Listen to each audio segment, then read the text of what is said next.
দলবদ্ধ খেলায় স্কিলের পাশাপাশি অন্যতম গুরুত্বপূর্ণ হলো স্ট্র্যাটেজি।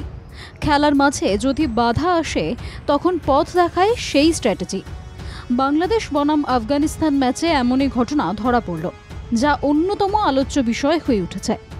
বিশ্বকাপ সেমিফাইনালে প্রথমবারের জন্য জায়গা করে নিয়েছে আফগানিস্তান। তবে ম্যাচে বারবার বাধার কারণ হয়ে দাঁড়াচ্ছিল বৃষ্টি। যতবার বৃষ্টির জন্য ম্যাচ বন্ধ হয়েছে ততবারই ডিএলএস নিয়মের দিকে চোখ গিয়েছে। আর তাতেই আলোচিত গুলবাদিন নাইব। বাংলাদেশের ব্যাটিং চলার সময় 11.4 ওভারে বৃষ্টি শুরু হয়। বৃষ্টির যা গতি ছিল তাতে ম্যাচ চলত। সেই মুহূর্তে দেখা যায় মাঠের বাইরে থেকে আফগান কোচ জোনাথন ট্রট খেলোয়াড়দের দিকে ইশারা করে খেলার গতি কমানোর পরামর্শ দেন। এরপরই পায়ে হ্যামস্ট্রিং ধরে মাটিতে শুয়ে পড়েন গুলবাদিন নাইব। ফিজিওথেরাপিস্ট আসেন মাঠে। কিছুক্ষণ তার শুশ্রূষা চলার পর শুরু হয় বৃষ্টি। মাঠ ছাড়ে দুই দল। খেলার মাঠে খেলোয়াড়দের পেশিতে টান লাগা বা চোট লাগার ঘটনাই নতুন নয়।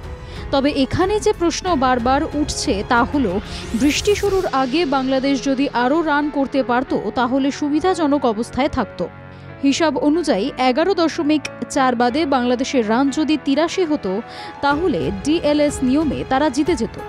যে কারণেই আফগান কোচের নির্দেশে গুলবাদিন নাইব চোট দেখিয়ে কিছুটা সময় নিয়ে নেন। ব্যুরো রিপোর্ট, বাংলা জাগো।